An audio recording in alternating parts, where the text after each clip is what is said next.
नमस्कार, Swaraj recipe kitchen YouTube चॅनलमध्ये आपल्या सर्वांचं स्वागत आहे। तर आपण आज बनवणार आहोत घरच्या घरी रसगुल्ला।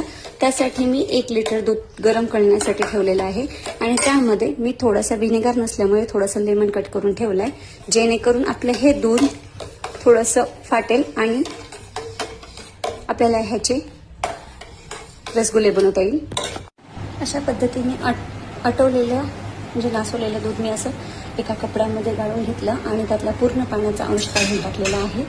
आता ह्याच्यामध्ये बाइंडिंगसाठी आपण थोडासा मैदा वापरणार आहोत। बाइंडिंगसाठी मी थोडासा मैदा ह्यामध्ये ऍड केलेला आहे। आता आपण याचे छान छोटे छोटे असे गोल बॉल बनवूयात।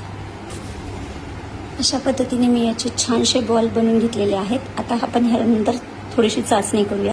चाचणी बनवण्यासाठी मी 1 वाटी साखर घेऊन त्यामध्ये जवळपास 4 वाट्या पाणी घेतलंय।